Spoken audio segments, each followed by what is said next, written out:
Pourquoi Dieu a-t-il créé le diable? Nous avons vu dans la chute de l'homme que la Bible identifie Satan comme étant le serpent responsable de cette tragédie.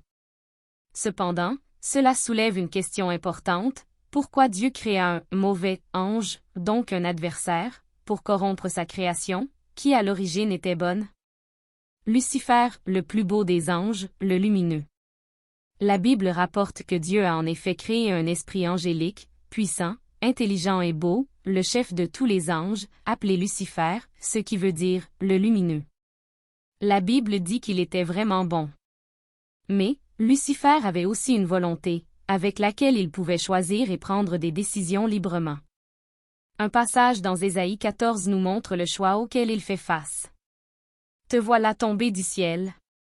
Astre brillant, fils de l'aurore. Tu es abattu à terre. Toi, le vainqueur des nations. Tu disais en ton cœur: je monterai au ciel. J'élèverai mon trône au-dessus des étoiles de Dieu. Je m'assiérai sur la montagne de l'assemblée, à l'extrémité du septentrion. Je monterai sur le sommet des nues. Je serai semblable au Très-Haut. Ésaïe 14 décembre 2014. Lucifer, comme Adam, avait le choix. Il pouvait accepter que Dieu était Dieu ou il pouvait décider d'être son propre Dieu. Il a choisi de défier Dieu et de se déclarer « Très-Haut ». Un passage dans Ézéchiel 28 donne un aperçu parallèle de la chute de Lucifer. Tu étais en Éden, le jardin de Dieu, tu étais un chérubin protecteur, aux ailes déployées, je t'avais placé et tu étais sur la sainte montagne de Dieu, tu marchais au milieu des pierres étincelantes. Tu as été intègre dans tes voies, depuis le jour où tu fus créé jusqu'à celui où l'iniquité a été trouvée chez toi. Alors tu as péché, je t'ai mis au rang des profanes en te chassant de ma montagne. Et le chérubin protecteur t'a expulsé du milieu de ces pierres aux feux étincelants. De ta grande beauté, tu t'es enorgueilli et tu as laissé ta splendeur pervertir ta sagesse. Je te jette par terre, je te livre en spectacle au roi. Ézéchiel 28 13-17. La beauté, la sagesse et la puissance de Lucifer, toutes les bonnes choses créées en lui par Dieu, l'a conduit à l'orgueil. Son orgueil a conduit à sa rébellion et à sa chute, mais il n'a jamais perdu, et donc conserve encore, toute sa puissance et tous ses traits. Il dirige une révolte cosmique contre son Créateur pour voir qui sera Dieu. Sa stratégie était d'enrôler l'humanité à se joindre à lui, en les tentant par la même décision qu'il a prise, s'aimer, devenir autonome de Dieu et le défier. Lorsque la volonté d'Adam a été testée, son cœur était le même que Lucifer, son désir était tout simplement caché sous une autre forme. Ils ont tous les deux choisi d'être leur propre Dieu. Ce fut, et est, l'ultime délusion de Dieu. Satan travaille à travers d'autres personnes. Le passage d'Ésaïe est dirigé vers le roi de Babylone, et le passage Ézéchiel est adressé au roi de Tyr. Par contre, d'après la description donnée, il est évident que Dieu ne s'adresse en réalité à aucun homme. Ésaïe décrit un être qui a été chassé sur la terre comme punition pour avoir voulu le trône de Dieu. Le passage dans Ézéchiel décrit un gardien angélique. L'habitude qu'a Satan de se positionner derrière une autre personne est constante. Dans la Genèse, il parle à travers un serpent. Dans Ésaïe, il règne à travers le roi de Babylone et dans Ézéchiel, il possède le roi de Tyr. Pourquoi Lucifer s'est-il révolté contre Dieu?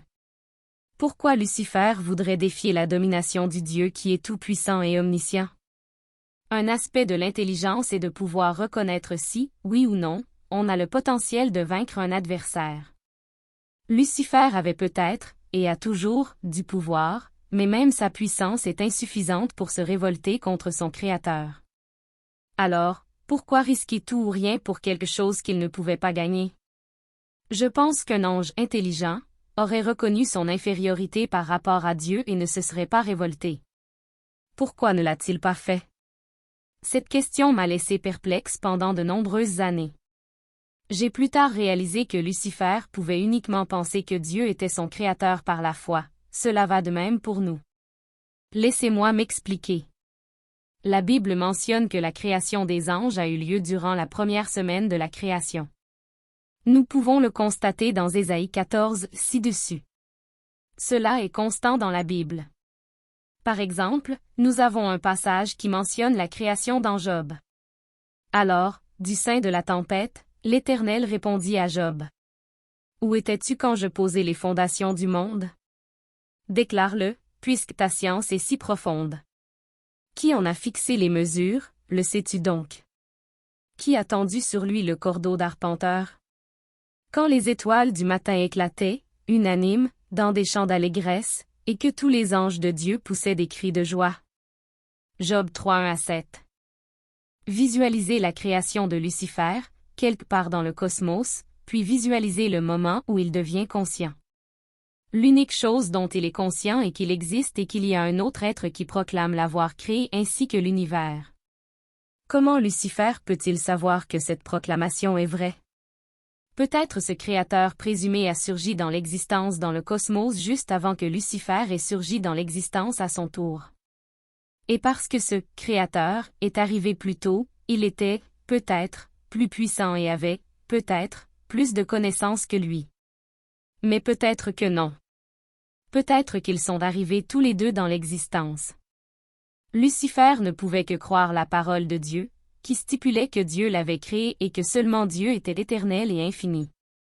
Lucifer, étant très fier, a donc choisi de croire à l'idée qu'il a fait naître dans sa tête.